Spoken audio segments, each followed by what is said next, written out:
Hi friends, welcome back.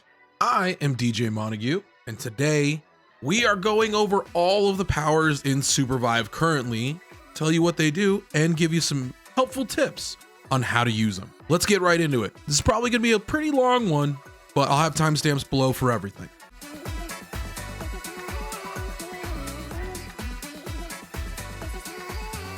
So with there being a lot of powers currently, this is going to be part one. The first four powers we see here are just stat boost powers. These are completely passive. You don't have to tie them to a button. They won't be tied to a button. You can't do anything with them other than they just sit in your powers and give you extra stats. There are a few of these passive powers at different tiers as well, but these are just like the baseline: movement speed, omnivamp, mana, and reduce cooldown, ability cooldown reduction, which is different from power cooldown reduction. Want to specify there. Take these if you're not comfortable using your powers effectively.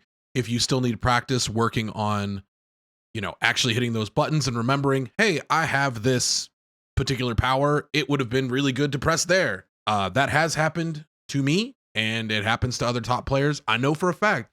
The first of the green powers, we got Mana Cloud. Mana Cloud follows you. It used to be pretty slow. Now it's a decent speed. It's pretty good. Also around a 50-second cooldown, not bad, and it lasts for 15 seconds. And we have Scuba Gear. Scuba Gear just makes you invisible while you're in water and makes it so you aren't slowed anymore. For a green power, this is really good for specific biomes. Obviously, if you're in Mage Bog, this is like amazing. But if you're in somewhere like Chaos Steppes, like it doesn't even matter. So all about placement and where the circle is ending in the game. Could be insane, could be absolutely terrible and useless. We got Money Tree Seeds, 20 seconds per charge. You get 3 charges. You can throw down a tree. You can knock the tree over to get a small amount of money. I think it's between 100 and 500 gold. But the real use of this is against characters like Shrike or like Myth that you can interrupt their line of sight to you because you need to approach. It's way better than you taking the shot to the face. You let a tree take the shot. Next up, Green Thumb, instantly grow bushes around you. This is amazing for another power called Berry Eater. To be able to use those two in conjunction, and I'll show a little clip of that. But Green Thumb by itself isn't super great. Again, why it's a green power. Emergency Platform. This is situationally the best power in the game. Sometimes the game will end over the abyss. And with the shorter duration on games currently, I think that Emergency Platform is going to be pretty decent. So not a bad power to hold on to. At least someone on your team could have it. Instant Vive. This will give you a few regular Vive and 1 Vive brew, and I think 1 hyper Vive as well. If you use it in water, you'll also just get like 3 Vive brews or 5 Vive brews, I forget, but and some hyper Vive as well. Ghillie Suit is pretty good, not gonna lie. I think this is the better version of Green Thumb when used by itself specifically. With Green Thumb and Berry Eater, obviously that's like the god combo. Just Green Thumb is not great, but Ghillie Suit is. Ghillie Suit, you'll be stationary. You can move a little bit actually while in the Ghillie Suit as well. It has a low cooldown, and people, they don't check bushes at lower ranks. So this is going to be pretty good, especially on somebody like a Kingpin or somebody where you can instantly get stuns on someone. Jammer. I always like to keep Jammer. Radar Jammer in high tier games is so big for your team because canceling out Oracle scans or UAV scans, not letting a team know where you are, it's super important because a lot of people control these scans and aim to control scans for a large duration of the game to have a lot of information. Jammer's good. Capture Ball. You can capture any of the creeps other than biome bosses and actual bosses. This can be really useful on like day 2 or day 3. You can capture the healing creep on certain camps and end up having basically a support for your back line. It's a really good power. I highly recommend people take Capture Ball and learn how to use it effectively. Really, really good. You could also take the big creep in camps as well, but I don't think that's as good as the heal creep because the heal creep will give you a shield and also heal people near it. Tree costume, basically the same as Ghillie Suit. You become a slow moving tree. You just become a tree. Good for Kingpin. Also, tree costume has the same cooldown as Ghillie Suit. It will most of the time give you the tree for that biome. Forest walking allows player to walk through trees, pretty self-explanatory. Burning core, I'm not sure that this is currently in the game right now, but we'll go over it either way because there are a lot of powers that are coded in the game that aren't available right now. They've been tested and they'll probably be sunsetted, very similar to how Fortnite did things, where new powers are created along with new things that happen. Anyways, burning core creates a delayed fire explosion that deals damage around you. You basically leave 3 fire puddles and they increase in size every time they activate.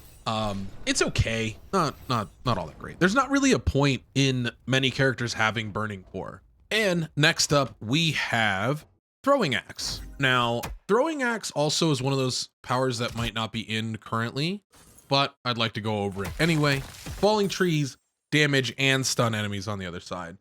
This is situationally useful for like if you have money trees or tree prison or something like that, you can combo with it on demand rather than just waiting for somebody to stand behind a tree, like healing or something. But if somebody is healing behind a tree, it can hit them for like 800. So it's like the vulnerability plus the tree damage. I mean, you just slap somebody and pretty much kill them. Next up is fishing pole. Cast on water, play a little fishing mini game where the little bobber goes below the water, pull up, you can get some items. If you use it on people, like if somebody's doing like a res box or something, you can actually like steal items from them.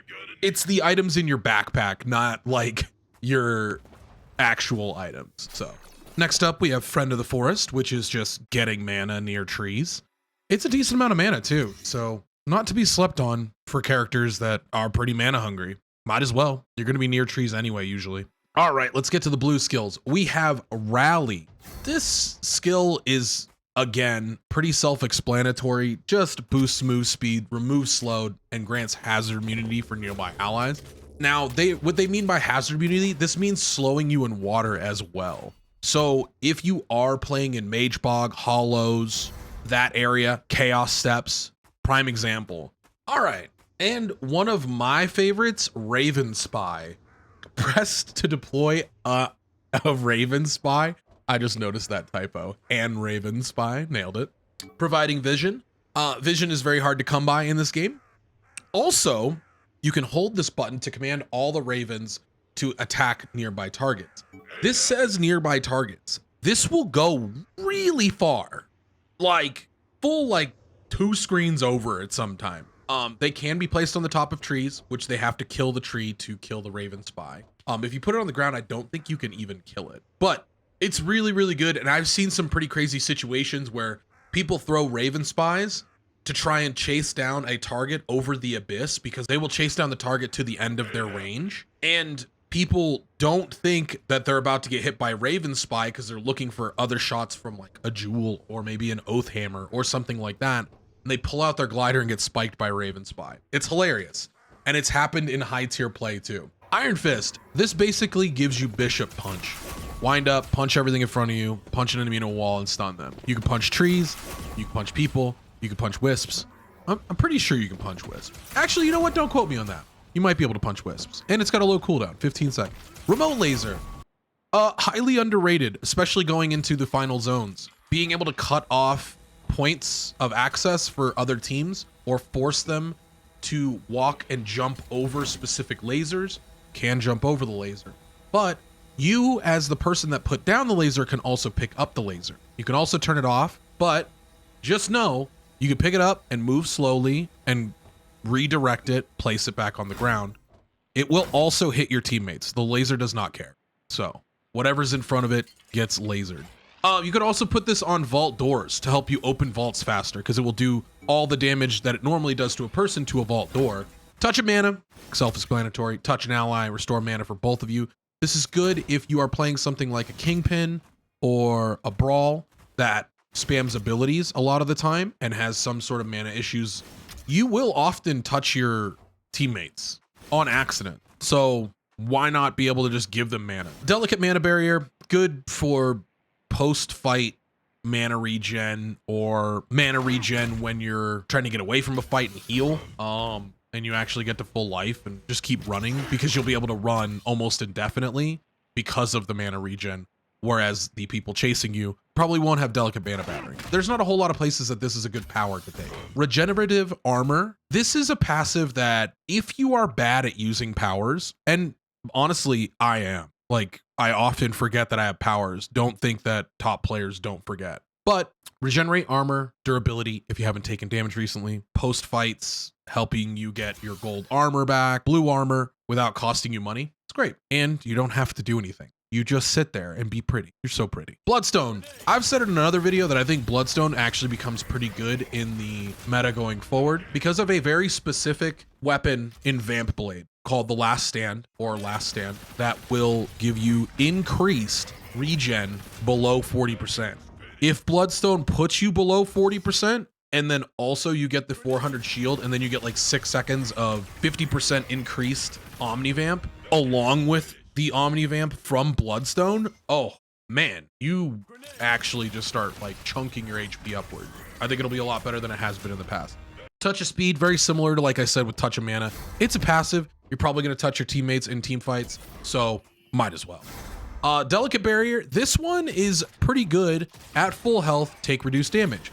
This is about a 50% damage reduction, but also you can combo this with something like a Guardian's Respite. It's the tech helmet that gives you a shield based on your max HP. Now, you will only really get the shield back if you are out of combat, because chances are you're not able to exit combat as easily during a team fight. But at the beginning of a team fight, Delicate Barrier giving you 50% damage reduction while that shield is still up. Woo, very good. Very, very good. I think this is highly underrated and can change your build path in a game if you get it early.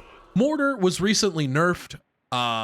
Hold fire Mortar, 4-second cooldown or 5-second cooldown. Cooldown starts after you fire the Mortar, not when you press the button. It's all right for late game poke if you're playing a character that can't poke. Brawl, Jhin, these are characters that would want to pick up Mortar to help out if you don't have better powers. Next up, we got Boar. This is a funny one. It's a long cooldown, but it will summon a friendly boar for you, and we all know the hogs never lose, so really important. That's a meme for all you old supervivors. Anyways, Boar, if you are just standing out in the field, you will just summon the boar, and it will try and charge enemies like a boar normally would. Fine if you're fighting a Shrike, a myth that has long windup and has to take shots through something. But you probably want to use it for the bush. Throw it out and it instantly charges from the bush. Homie Missile. It can do a decent amount of damage. First of all, you place the target and it's a little X on the ground. You will see it like graffiti almost. You're the only person that can see that. And then you hold.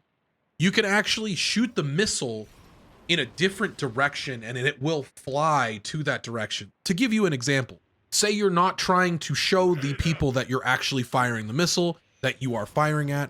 You jump over, place the target, jump back out of vision of them, and then throw the missile backwards, and it will shoot and turn back around and aim at that target and try to hit that target.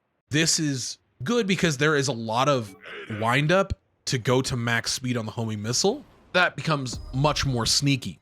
All right, and next up we have Rescue Turtle, the little homie, dude. This used to be called Rescue Grenade, but I feel like that was not the way they were trying to explain it. But little Rescue Turtle, put a turtle on the ground, and it lasts for quite a long time, and it will pull people through terrain. So if you put down a Rescue Turtle and run in the opposite direction for like 10 full seconds, and the person at the last second grabs the rescue grenade, they will be pulled all the way to you, and this will grab wisps. So make sure that you're grabbing rescue turtles when you see them on the ground, if not just to make your team feel cool about having a turtle friend. And it's a decently low cooldown to actually save people. 30 seconds is not bad at all. All right, next up we have Brushwhacker. Now, Brushwhacker is basically invis out of brushes. So you walk into a brush and then you have temporary invisibility and movement speed walking out. Really good for Kingpin and really good for Void, making sure that you're invis walking out of something and being able to get those stuns to initiate those team fights. Woo, really, really strong. And we have the Chonker. fire a destructible cat boulder that damages and stuns enemy. The longer it is in transit, the more it will stun for. Chonker's good for basically just having a threat of being able to throw something and displace a team. Throwing it right through a team, chances are it's probably not going to hit anybody unless you're in a very small corridor, but it can split them up so that you can guarantee other skills. If they don't have an Oathbreaker and you do, you throw Chonker first down a hallway, that team has to split up, and then you get a free ult on the 2 targets that you're looking to execute. Anti-mobility field. This is really, really strong. Really strong. It is basically like Hudson's barbs, but it actually stuns people that dash through it. It won't stun people that are immaterial or immune, like Jewel, but anyone else that is using movement abilities through anti-mobility field is stunned. It's so strong for holding space, especially over the abyss or near the abyss, and a team is forced to come to you, throwing up an anti-mobility field and throwing up poke in between. They have to use their shift to get to mantle distance rather than getting their gliders up and moving through this mobility field. I think it's really strong. Little Cook, always a homie, dude. Little Cook's the best. He is a portable barbecue. He will make you food and you can cook at Little Cook. You can also get like random other items, gold, jump pads, hyper Vive. This dude is the homie. I like Little Cook for the very early game and the very, very late game. Tree Prison, create a ring of trees and pulls people in. It doesn't really pull people in like you would think like a Zeph grenade, but pulls them in towards the center if the trees like pop them up. It's a small area. This combos well with Nuke because people don't often know how to kill trees easily, and also is useful against something like a Celeste that needs line of sight to ult against you. Throwing up a tree prison right where she's landing with that ulti, negating that entire ultimate with a power. Now your ult economy up and can hopefully win the team fight from there.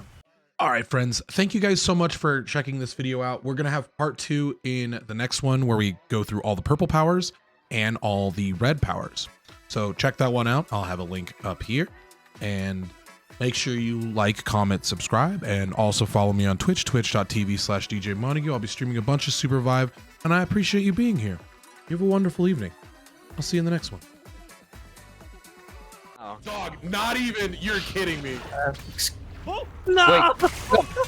Every Wait, put time. the timer. Yo.